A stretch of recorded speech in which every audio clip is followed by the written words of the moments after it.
Sir first of all welcome to INS. Thank you very much. Vivek sir, सबसे पहले आपसे जानना चाहेंगे कि महारानी कोर्ट करने का क्या रीजन था आपका और क्या आपको स्क्रिप्ट ने चुना कि आपने मुझे सुभाष कपूर जी ने चुना। सबसे बड़ा रीज़न वही थे। हम लोग करीब 15 साल से एक दूसरे के टच में थे और अक्सर बात होती थी, मिलते थे बीच-बीच में और काम करने का बहुत मन था। उससे भी ज़्यादा हमारी दोस्ती और हमारा बॉन्ड बहुत स्ट्रॉन्ग था। तो जब मैं उनसे मिलने गया और इस रोल की बात हुई, मुझे दोबारा सोचने की ज़रूरत नहीं पड़ी।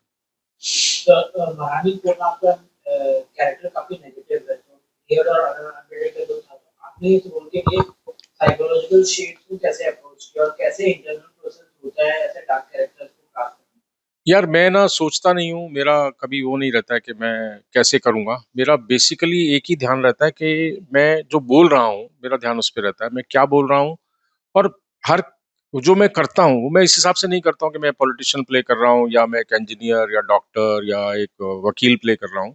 मैं उसमें इंसान ढूँढता हूँ।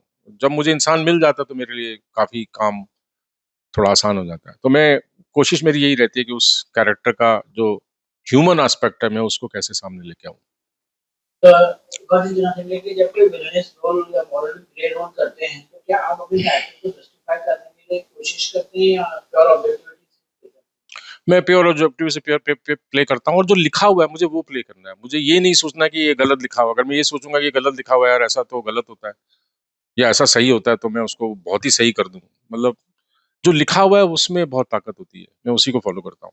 सर उमा कशी के साथ काम करें एक्सपीरियंस कैसा रहा आपका? मतलब वो एक मतलब वो भी बहुत अच्छे उम्दा कलाकार है सर, हम्म काम कर चुके हम्म। हैं, तो हाउ वाज बहुत अच्छा था, बहुत ही काइंड हार्टेड, बहुत जनरस और बहुत ही प्यारी इंसान है। मुझे उनके साथ काम करने का मुझे बहुत अच्छा लगा और पहली बार हमने साथ में काम किया। उससे पहले हम जो करते थे वो गैंग्स ऑफ वासेपुर में मेरा कोई सीन नहीं था उनके साथ। एक फिल्म हमने और की थी, लव शब्द चिकन खुराना, समीर शर्मा की फिल्म थी, उसमें भी हमारा कोई सीन नहीं था। पर मैंने गैंग्स ऑफ वासेपुर में वर्कशॉप किया था 10 दिन के लिए, अनुराग ने मुझे जो बोला था। उस दौरान हमारी काफ़ी अच्छी बॉन्डिंग हो गई थी और हमारी दोस्ती काफ़ी पुरानी भी है। तो मुझे बहुत मज़ा आया उनसे उनके साथ काम करके। तो सेट के एनवायरनमेंट के बारे में बात की जाए तो कैसा था और क्या किसी सीन को इमोशनली ड्रेन करते हो या कोई मोमेंट जो यादगार है? अ, सेट का माहौल तो बहुत कमाल का था, बहुत ही प्रोफेशनल और बहुत ही मतलब वहाँ लगता नहीं था कि हम लोग काम कर रहे हैं। इतना माहौल ऐसा था कि लगता नहीं था कि आप कुछ जॉब कर रहे हो। It it becomes instead of becoming a chore, it becomes something very joyful. मेरा सबसे इंटरेस्टिंग था रात के 2 बजे वो स्विमिंग पूल में जाना, और उस दिन ठंड भी थी। तो वो मेरा एक एक मेमोरी है मेरी उसकी। तो आजकल की बात की जाए तो नेगेटिव कैरेक्टर जो है ऑडियंस पर एक स्ट्रॉन्ग इम्पैक्ट छोड़ते हैं, तो आपको कभी रियल लाइफ में कभी लोगों ने आपको ऑन स्क्रीन पर्सोना के बेस पर रिएक्ट किया है? हाँ यार, बहुत बार हुआ है। तारे ज़मीन के बाद कई बार मैं ऐसे लोगों से मिला हूँ जो बोलते हैं, सर आप वहाँ थे, हमारी हिम्मत नहीं हुई आपसे आके हाय बोलने की। तो मतलब खराब है यार ये।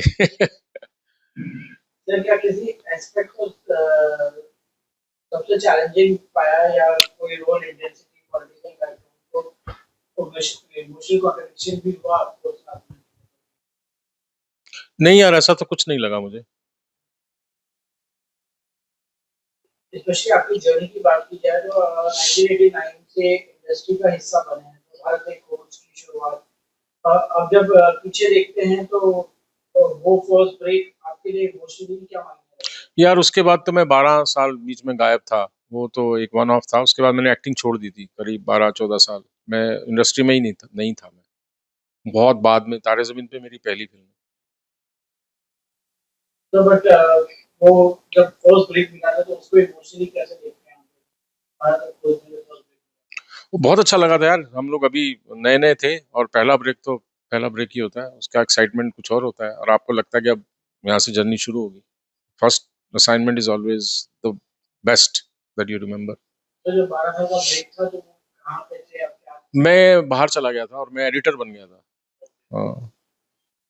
तो फीचर फिल्म डेब्यू कृष्णा से लेकर टुडे ओटीटी एरा तक इंडस्ट्री में सबसे बड़ी इवोल्यूशन आप क्या देखते कृष्णा में मैं नहीं हूँ, दैट्स अ रॉन्ग इन्फॉर्मेशन। वो शायद आईएमडीबी पे गलत इन्फॉर्मेशन है। कृष्णा फ़िल्म में मैं नहीं हूँ। इवॉल्वमेंट की जहाँ तक बात है, बहुत अच्छा इवॉल्वमेंट है। बहुत सारे नए-नए शोज़ बन रहे हैं, नए-नए राइटर्स आ रहे हैं, नए-नए डायरेक्टर्स आ रहे हैं, नए-नए कैमरामैन, लोगों को अपॉर्च्युनिटी मिल रही है, जो शायद ओटीटी नहीं होता तो शायद लोगों को सालों-साल वेट करना पड़ता। तो ये बहुत खूबसूरत बात है। तो क्या उस ज़माने में एक्टिंग के अपॉर्चुनिटीज़ और ट्रेनिंग सिस्टम आज के कंपेयर में ज़्यादा चैलेंजिंग थे? क्या आप यंग एक्टर्स को क्या एडवाइस देंगे? ट्रेनिंग तो बिल्कुल लेनी चाहिए यार, मैं तो सबको बोलता हूँ, take good training, don't do 1 week, 2 week, 1 month workshop and study at a place जहाँ का रिजल्ट आया है, जहाँ के एक्टर्स निकल के काम कर रहे हैं और दिख रहे हैं और जिनकी तारीफ हो रही है, उस जगह जाओ आप। भले ही वो 1 महीने की वर्कशॉप हो, भले ही 2 महीने की वर्कशॉप हो। Go train yourself at a place which is producing successful students. NSD है, नेशनल स्कूल ऑफ ड्रामा के इतने एक्टर हैं। So go to a place where the outcome is visible. तो जैसे आपने एनएसडीए की बात की, तो पहले के ज़माने में हमें एक्टर्स बनते थे तो एनएसडीए से पास आउट होके आते थे, फिर एक्टिंग करते थे, तो लगता था कि हम लोग एक्टर हैं। आजकल के ज़माने में आपको लगता है कहीं न कहीं इस चीज़ की कमी है? ट्रेनिंग की कमी तो नहीं है, मतलब एनएसजी अभी भी है, एफटीआई में कोर्स खुल गया है, और बहुत से ड्रामा स्कूल है बॉम्बे में, एक बड़ा कमाल का बैरी जोन का कोर्स है। तो जगह तो बहुत सारी है और बड़ी है, जगह तो कम नहीं हुई है, बड़ी है जगह। तो और अपॉर्चुनिटीज हैं, फॉरेन में बहुत अपॉर्चुनिटीज हैं, कई लोग जो अफोर्ड कर सकते हैं जाते हैं, न्यूयॉर्क पढ़ने के लिए जाते हैं, लंदन पढ़ने के लिए जाते हैं। तो अपॉर्चुनिटीज तो बड़ी ही है, कम नहीं हुई। तो बट आजकल के जो यंग एक्टर्स आ रहे हैं, तो क्रिटिक्स का ये मानना है कि वो सोशल मीडिया पे ज़्यादा कॉन्संट्रेट करते हैं और वो अपनी एक्टिंग पे ज़्यादा हम्म। नहीं इंटरेस्ट रखते हैं। पता नहीं यार ये कौन से एक्टर है, मैं मेरा तो ना तो वास्ता पड़ता उनसे, ना मैं उन लोगों को जानता हूँ। और अगर ऐसा है तो वो एक्टर नहीं होंगे ना वो लोग, फिर तो वो सोशल, वो तो मीडिया इन्फ्लुएंसर्स है, एक्टर नहीं है वो लोग। तो तारे ज़मीन पर में अब नंदकिशोर अवस्थी जैसे कॉम्प्लेक्स फादर के घर प्ले करना एक इमोशनली टैक्सिंग होगा। क्या आपने इस रोल को अपने पर्सनल ऑब्जर्वेशन को एक्सपीरियंस के उसमें शेप किया है? आ, करते हुए तो बहुत इंटेंस था, और मेरी पर्सनल लाइफ से उसका ज्यादा रिश्ता था नहीं, because I am not a parent in my personal life, but it did give me a glimpse into a parents life. वो मेरे लिए बहुत इंपॉर्टेंट रहा तारे जमीन पे। तो जो इंटेंसिटी मैंने महसूस की, उसके ज़रिए मुझे समझ में आया कि पेरेंट्स कितने नर्वस हो जाते हैं अपने बच्चों को लेकर, उनके करियर को लेकर, उनके भविष्य को लेकर।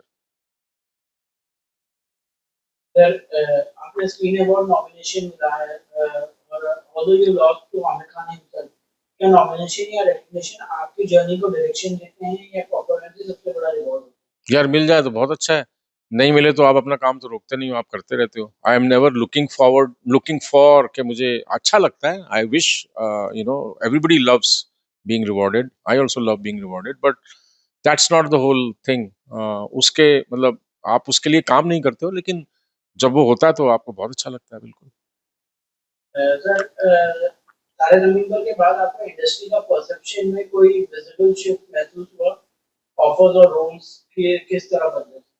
आ, तारे ज़मीन के बाद मुझे थोड़ा-सा प्रॉब्लम हुआ था, बीच में 4-5 साल जब मैं बहुत टाइपकास्ट किया जा रहा था।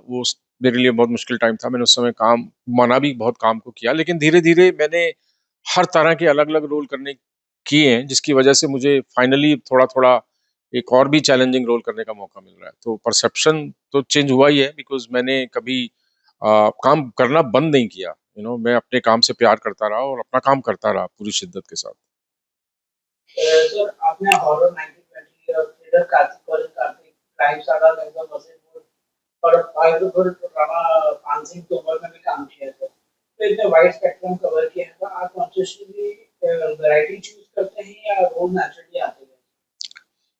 अ नेचुरली आते गए हैं। आई थिंक कई बार लोग आपका काम देखते हैं, फिर उनको लगता है अरे ये रोल उनके लिए फिट बैठता है, उनको बुलाया जाए, इस तरह से। I think it's a both ways street, मतलब आपको काम से काम मिलता है और कई बार आप अप्रोच करते हो। और शाहिद जैसी फिल्म थी, हंसल मेहता जब बना रहे थे, तो मैं पहले नहीं था फिल्म में। एक दिन मैं उनको मिला, मैंने उनको बोला आपकी फिल्म के बारे में सुना है, तो I became part of that film. अगर मैं नहीं मिलता तो नहीं बनता। So it's works both ways. तो गैंग ऑफ वसेपुर जैसे कल्ट फिल्म का हिस्सा बनना कैसा एक्सपीरियंस था और कश्यप का डायरेक्शन स्टाइल से आपने क्या सीखा? यार मुझे बहुत मजा आया था, because that's again another very important film. उस पिक्चर के काफी मीम्स बने मेरे सीन्स के, जो मुझे बहुत अच्छा लगता है, feel very proud of that. And Anurag is a brilliant director, वो डायरेक्ट नहीं करता है, वो ही इज देयर। उसने एक बार आपको कास्ट कर लिया, he knows why he is casting you, and his work is done, your work begins.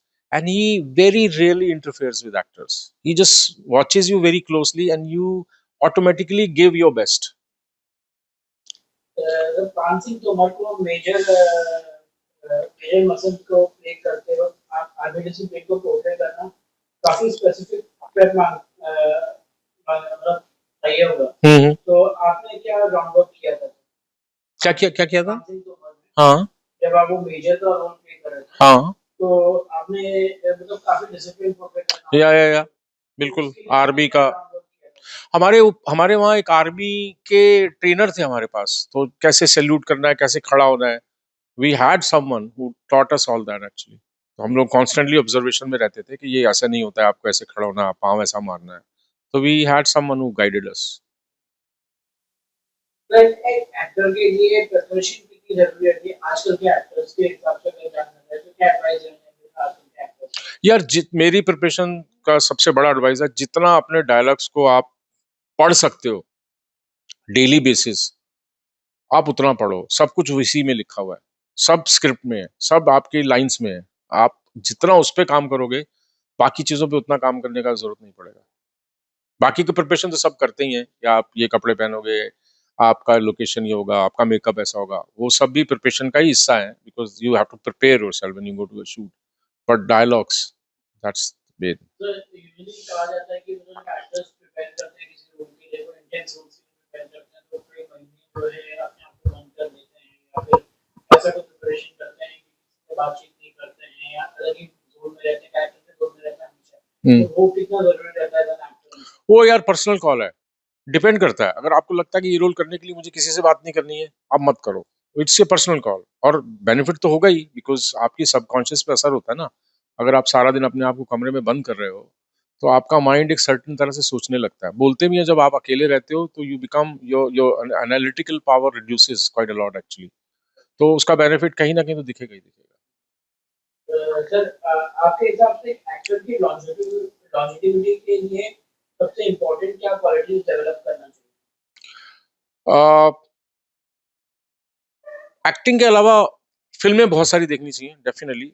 काम देखना चाहिए एक्टर्स का, जो आप जिनको आप एडमायर करते हो और जिनके बारे में आप सुनते हो, कभी उनका काम देखा नहीं है, वो देखना चाहिए। लिटरेचर पढ़ना बहुत जरूरी है, नॉन फिक्शन पढ़ना बहुत जरूरी है, म्यूजिक, सारी चीजें एक्टिंग के साथ सब जुड़ा हुआ है। तो आप सभी चीजों को अगर आप साथ में लेके चलोगे तो आपको लॉन्ग रन में बहुत फायदा होगा। इन पर्सन जब आप कोई न्यू कैरेक्टर पिक करते हो तो क्या देखते हो कि भाई स्क्रिप्ट डायरेक्टर या रोल किस फैक्टर को हाईएस्ट वेटेज देता है? स्क्रिप्ट सबसे इम्पोर्टेंट। अगर कहानी सॉलिड है तो फिर बाकी चीजें अपने आप ही फिट बैठ जाएंगी उसमें। कहानी नंबर वन। आज जब ओटीटी बूम की एरा में क्या आपको लगता है कि एक्टर्स के लिए रिस्क टेकिंग और एक्सपेरिमेंटेशन स्पेस ज्यादा बढ़ गई है? हाँ, हो सकता है। मतलब अगर आपको अप्रोच किया जा रहा है, अगर मुझे अब कोई बहुत ही अलग ही तरह रोल के लिए अप्रोच करे ओटीटी से, तो मतलब एक तरह का वो ब्लेसिंग ही है। It's a good thing. Sir आपकी एक्टिंग करियर को 35 इयर्स के बाद अगर आप अपनी यंगर सेल्फ को एक मैसेज दे सकते हो तो क्या होगा? अच्छा किया एक्टिंग में वापस आ गए। मैंने छोड़ दी थी। आपको कौन सा रोल लगता है जिससे आपको अनफेयरली अंडररेटेड या मिसअंडरस्टूड किया गया? कोई भी नहीं। तो क्या कोई ड्रीम रोल या जॉनर है जो अब तक आप एक्सप्लोर नहीं कर पाए? यार मेरा एक लड़की बनने का बनता, वो पूरा हो गया। अभी मुझे इस समय मुझे लगता है कि मुझे भी नहीं पता। I will get excited when something comes in front of me. I have no idea. मतलब सब एक्टर्स की एक लिस्ट होती है, हैमलेट करना है, ओथेलो करना है, मेरा ऐसा कुछ लिस्ट है नहीं। I am looking forward to somebody brings me something which is very exciting, क्योंकि वो राइटर ही लेके आएगा, या मैं खुद लिखूंगा अपने लिए, जो मैंने लिखा है एक रोल अपने लिए अभी। सर एक और चीज जानना चाहेंगे आपको इंडियन एक्टर अभी के साथ से एक्टिंग करना है तो आपको लगता है कहीं ना कहीं जो है स्क्रिप्ट राइटिंग की या राइटर्स की कमी हो रही है जिन फिल्मों में हम देखते हैं कि मतलब कि ऑथेंटिक मतलब स्टोरीज रहती हैं जो रूटेड स्टोरीज रहती हैं आपको लगता है कहीं ना कहीं जो है यहाँ पे जो बड़े सिनेमा बड़े स्टार्स को लेके फिल्म बनाने की कोशिश की जा रही है बट फिल्म उतनी चल नहीं रही जितनी चलनी चाहिए तो आपको लगता है कहीं ना कहीं जो हम रूटेड सिनेमा जो हम बनाते थे वो नहीं चल रहे हैं? हाँ, there is an aspect of that. Rooted cinema में बहुत पावर है, और रूटेड सिनेमा में पावर स्टोरीज की वजह से है। तो जब जब हमारे यहाँ भी स्टोरीज आती हैं, they are very successful. Stories ढूंढने की जो शिद्दत है ना, वो मुझे लगता है बरकरार रहनी चाहिए और बढ़नी चाहिए। राइटर्स हैं, बहुत अच्छे राइटर्स हैं मुंबई में, बहुत अच्छे राइटर्स हैं, पर यही होता है कि सब अपनी अपनी अपॉर्चुनिटी खोजने में लगे हुए हैं, ढूंढ रहे हैं। मेरे दोस्त हैं दीपक किंगरानी, उन्होंने वो कितने समय से लिख रहे थे यहाँ।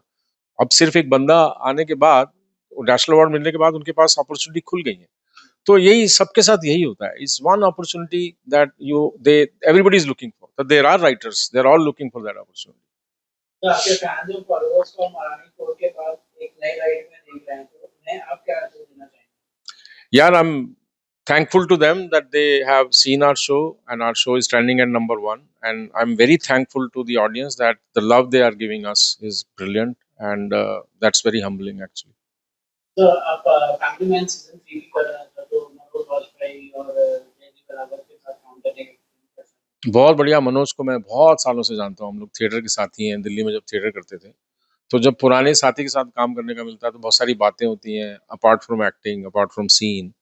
तो यार वो बड़ा स्पेशल हो जाता है, तो मुझे बहुत मजा आया मनोज के साथ। सर आपके अपकमिंग प्रोजेक्ट्स क्या हम्म। हैं? अपकमिंग प्रोजेक्ट्स क्या हैं? फैमिली मंत्री, किस किस को प्यार करूं, और मैं अपनी एक फिल्म शुरू करने वाला हूँ इंशाल्लाह नेक्स्ट ईयर।